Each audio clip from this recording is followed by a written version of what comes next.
Serving in the media unit changed Modupe in ways she never expected. At first, the changes were almost invisible. She began arriving at fellowship earlier than before, sometimes even before Tumisha. She now sat closer to the front, not because she wanted attention, but because her responsibilities required it. The cameras needed good angles, the notes had to be accurate, and she was expected to be present. Being needed felt unfamiliar. At home, she had always been valued for her obedience and quietness. Here, people appreciated her because of what she contributed. Still, Modupe tried not to draw attention to herself.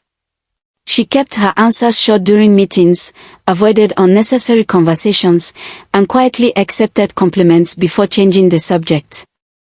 She believed attention brought expectations, and expectations felt dangerous. One Wednesday evening, after a long fellowship service, Sister Ahayo gathered the media unit together. As everyone chatted casually, Modupe stood quietly at the edge of the group, her fingers tightly interlocked. Sister Ahayo spoke about faithfulness, responsibility, and how serving God shaped character. Then she looked directly at Modupe.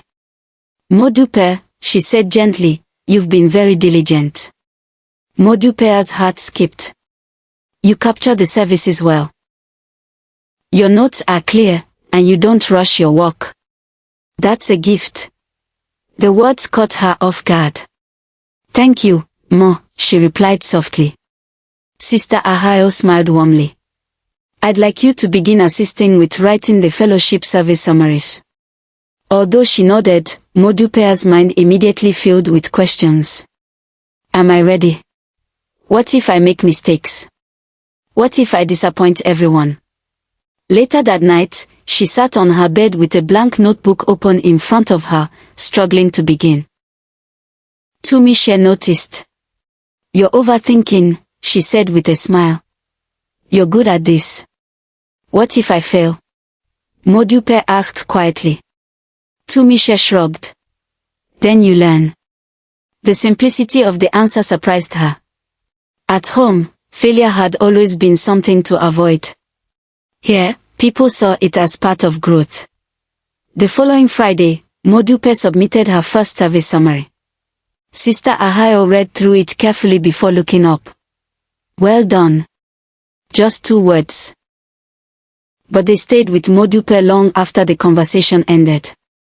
As she packed her things that evening, Temiteyo approached. "I heard you joined media," he said. "Yes. How are you finding it?"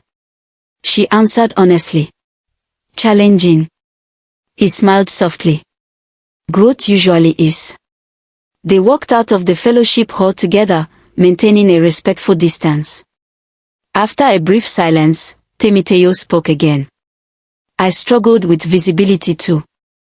Leadership exposes you, but it also refines you." Modupe looked at him in surprise. "You don't seem like someone who struggles." He laughed quietly. "I do. I just learned not to run from it." That conversation stayed with her. Lying awake that night, Modupe realized something she had never considered before. Being seen did not necessarily mean being unsafe. Perhaps it simply meant being trusted. For the first time since arriving on campus, Modupe allowed herself to wonder, just briefly, what kind of person she could become if she stopped shrinking.